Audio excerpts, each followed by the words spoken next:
Sin dalla nostra esistenza non abbiamo fatto altro che attaccarci a tutto, alle idee, alle persone, agli oggetti, alle abitudini.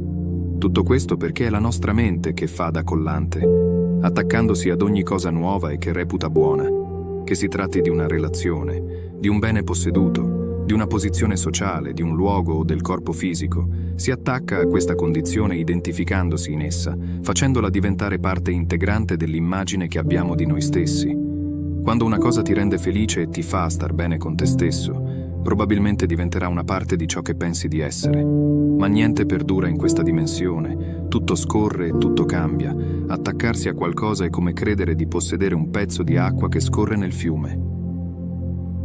Il non attaccamento è un concetto semplice ma difficile da accettare, perché bisogna comprendere che niente e nessuno è sotto il nostro possesso. Tutto è in continuo cambiamento e nulla perdura per sempre.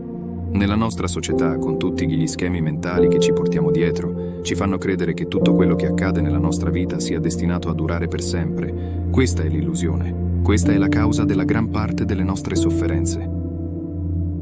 Perché ricorda, la prosperità di oggi diventerà il vuoto consumismo di domani.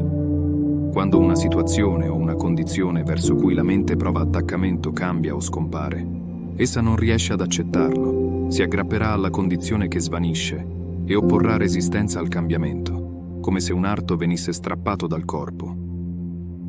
Prendiamo ad esempio una relazione, dove abbiamo riversato la nostra speranza e la nostra identità.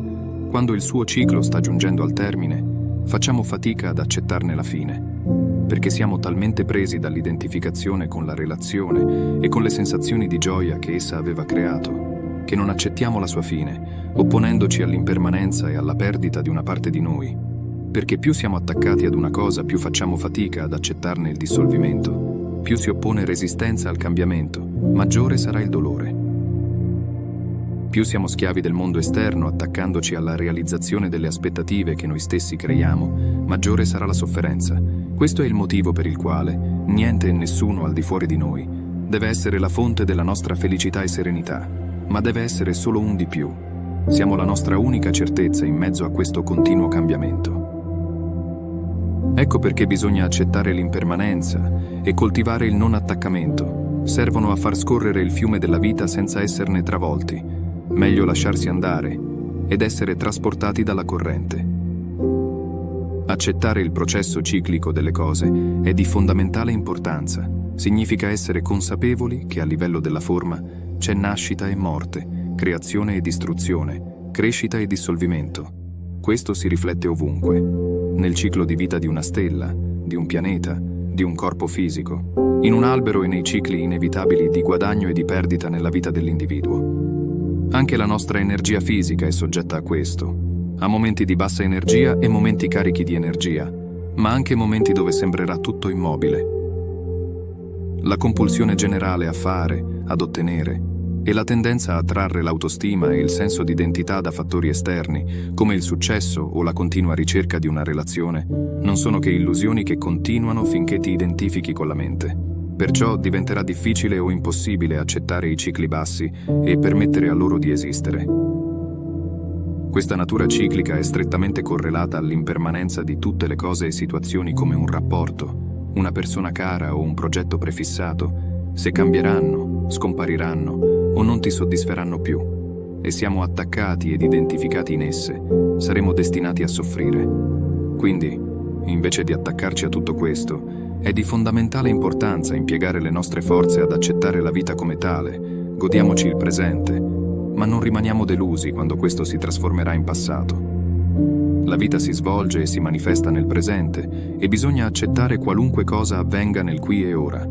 Non usiamolo per rimpiangere una situazione passata, perché il presente ha il potere di farne nascere di nuove e inaspettate, e solo essendo pienamente presenti e consapevoli possiamo coglierne la manifestazione. Il presente e le nuove opportunità che offre sono un dono e possiamo goderne solo quando accettiamo il flusso della vita lasciandoci trasportare, quando non opponiamo resistenza al naturale cambiamento e accettiamo la legge dell'impermanenza, quando coltiviamo il non attaccamento sulle cose e le lasciamo andare quando c'è bisogno, quando il loro ciclo è giunto al termine. Tutto questo non sorge da un giorno all'altro. Ecco perché ho usato il termine coltivare, perché così come una pianta non cresce senza essere annaffiata, il non attaccamento e l'accettazione dell'impermanenza non si sviluppano se non le coltiviamo. Devi riconoscere la natura delle cose, così da non rincorrere un'illusione per il resto della vita. Riconoscere che oggetti e condizioni possono darti piacere, ma non la gioia. Niente là fuori potrà mai soddisfarti se non in modo temporaneo e superficiale. Devi essere consapevole del fatto che tu sei la tua unica certezza in mezzo a questo continuo cambiamento. Ma questo non significa non amare, non fidarsi e non condividere. Anzi, è proprio il contrario. Chi pratica il non attaccamento sa che niente e nessuno gli appartiene e quindi vive ogni attimo in compagnia dei propri cari come un dono, come se ogni momento di condivisione e amore fosse una sorpresa di cui essere grati. Si pratica il non attaccamento non per evitare qualsiasi rapporto, ma per essere la nostra fonte di felicità e non farla dipendere da qualcuno o qualcosa al di fuori di noi, evitando di diventarne schiavi creando delle aspettative che verranno puntualmente deluse. La tua felicità dipende solo da te, è il tuo stato naturale, non qualcosa che devi raggiungere con grande sforzo o lottando. Fatta questa consapevolezza, ecco che sei in controllo della tua vita. Quindi devi imparare che la salvezza non risiede nelle cose che fai, possiedi o raggiungi. Devi imparare a non opporre resistenza a ciò che esiste, a rispettare e permettere al presente di essere e ad accettare l'instabilità della natura di tutte le cose e di tutte le condizioni. Solo così troverai la pace. Quando smetti di opporre resistenza alla vita, vivrai in uno stato di grazia, serenità e leggerezza, e non dipenderà più dal fatto che le cose debbano essere in un certo modo, positive o negative. Può sembrare paradossale, ma quando la dipendenza interiore dalla forma viene meno, le condizioni generali della vita e le forme esteriori tendono a migliorare. Le persone e le condizioni che ritenevi necessarie per la tua felicità ora arrivano senza lottare e sei libero di godertele e apprezzarle, finché durano. Probabilmente spariranno tutte, i cicli andranno e verranno, ma se non ne sei dipendente, non avrai più paura di perderle e la vita scorre serenamente. La felicità che proviene da qualche fonte secondaria non è mai profonda, è soltanto un pallido riflesso della gioia dell'essere, della pace che hai dentro di te quando entri nello stato di non resistenza, di accettazione e di non attaccamento. Solo quando impari a stare bene con te stesso riesci a trovare la pace, ti accetti nel profondo e ti prendi cura di te. Non avrai più attaccamento alle cose, che si rompono, si perdono, creano ansia e smettono di funzionare. Non avrai più attaccamento alle persone, perché non sono sotto il tuo controllo. Nessuno dipende da noi, così come noi non dovremmo mai dipendere da nessuno.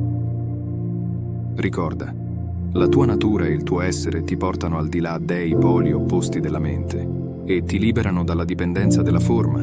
Anche se tutto dovesse crollare e andare in frantumi attorno a te, continueresti a percepire un profondo nucleo interiore di pace. Potrai non essere felice, ma sarai in pace.